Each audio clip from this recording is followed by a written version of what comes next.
شکر ہے اللہ تیرا شکر ہے، توفیق دے مجھے اے خدا۔ الحمد للہ وکفی وسلام علی عبادہ الذین اصطفی، اما بعد۔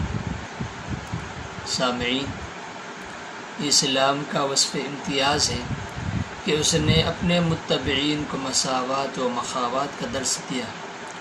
عید ہو یا خوشی کا کوئی اور موقع، اس نے صرف امیروں کے دولت قدحی میں خوشی کے چراغ جلنے نہیں دیے، بلکہ سماج کے غریب و نادار افراد کے درد و کس، دکھ و غم کو دور کرنے اور خوشی میں شریک کرنے کی بھی تلقین کی ہے۔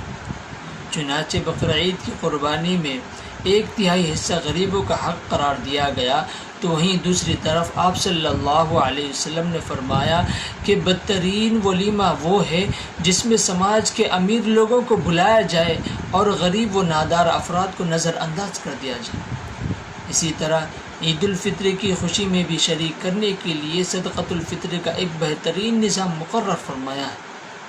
حضرت جریر رضی اللہ تعالیٰ عنہ کی روایت ہے کہ آپ صلی اللہ علیہ وسلم نے فرمایا، صوم شہر رمضان معلق بین السماء والارض ولا يرفع الا بزکاۃ الفطر، کہ رمضان کے روزے زمین و آسمان کے درمیان معلق رہتے ہیں اور آسمان پر نہیں اٹھائے جاتے جب تک کہ آدمی صدقۃ الفطر ادا نہ کر دے۔ اور صدقہ فطر کا ادا کرنا صرف شریعت کا حکم ہی نہیں، بلکہ اس کے اندر دنیاوی و اخروی بے شمار فوائد مضمر ہیں۔ حضرت ابن عباس رضی اللہ تعالیٰ عنہ سے مروی ہے، فرض رسول اللہ صلی اللہ علیہ وسلم زکاۃ الفطر طہرا للصیام من اللغو والرفث وطعمۃ للمساکین۔ اس حدیث میں 2 حکمتیں بیان کی گئی ہیں۔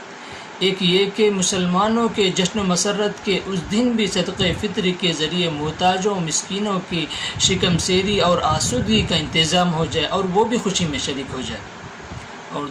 اور دوسری حکمت یہ کہ زبان کی بے باکیوں اور بے احتیاطیوں سے روزے پر جو برے اثرات پڑے ہیں، صدقہ فطر ان کا بھی کفارہ اور فدیہ ادا ہو جائے۔ اور نیز علماء کرام نے فرمایا کہ صدقہ فطر ادا کرنے سے روزے قبول ہوتے ہیں، مشکلیں آسان ہوتی ہے اور موت کی سختی اور عذاب قبر سے نجات حاصل ہوتی ہے۔ مالکیہ کے یہاں صدقہ فطر سنت ہے، لیکن تمام ائمہ اکرام کے یہاں صدقہ فطر ادا کرنا واجب ہے۔ مسلم شریف کی روایت ہے کہ آپ صلی اللہ علیہ وسلم نے فرمایا کہ ہر مسلمان مرد و عورت غلام آزاد پر صدقہ فطر ادا کرنا واجب ہے۔ جس پر زکوٰۃ واجب ہے اس پر صدقۃ الفطر بھی واجب ہے، یعنی 7.5 تولے سونا یا 52.5 تولہ چاندی یا اس کی موجودہ قیمت کے برابر رقم موجود ہو تو اس پر صدقۃ الفطر واجب ہے۔ ہاں، صدقۃ الفطر اور زکوٰۃ کے درمیان معمولی سا فرق ہے۔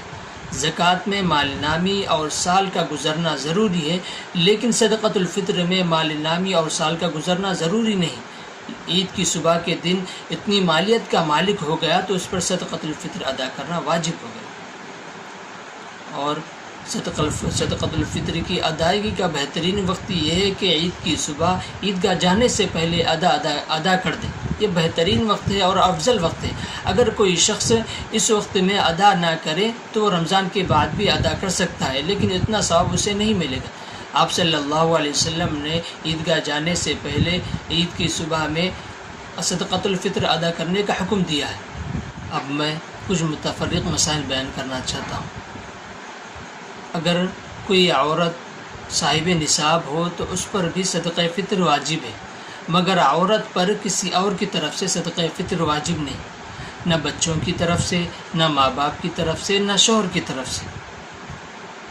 اور دوسرا مسئلہ یہ ہے کہ اگر کوئی شخص کسی عذر کی وجہ سے رمضان کے روزے نہ رکھے تو اس پر بھی صدقہ فطر واجب ہے، اور جو شخص رمضان کے پورے روزے رکھے اور یا بعض رکھے اس پر بھی صدقہ فطر واجب ہے۔ ان دونوں میں کچھ فرق نہیں ہے۔ اور اسی طرح اگر کوئی شخص دوسرے ملک مثلا امریکہ میں رہتا ہے اور اس کے اہلیہ بچے ہندوستان میں رہتے ہیں تو اس شخص پر امریکہ کے حساب سے اور اپنی اہلیہ اور بچوں پر ہندوستان کے حساب سے صدقہ فطر ادا کرنا ضروری ہے۔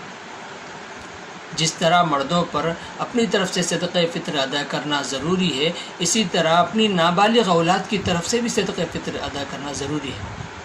ہاں، والدین پر اپنی بالغ اولاد اور اپنی بیوی کی طرف سے صدقہ فطر ادا کرنا ضروری نہیں۔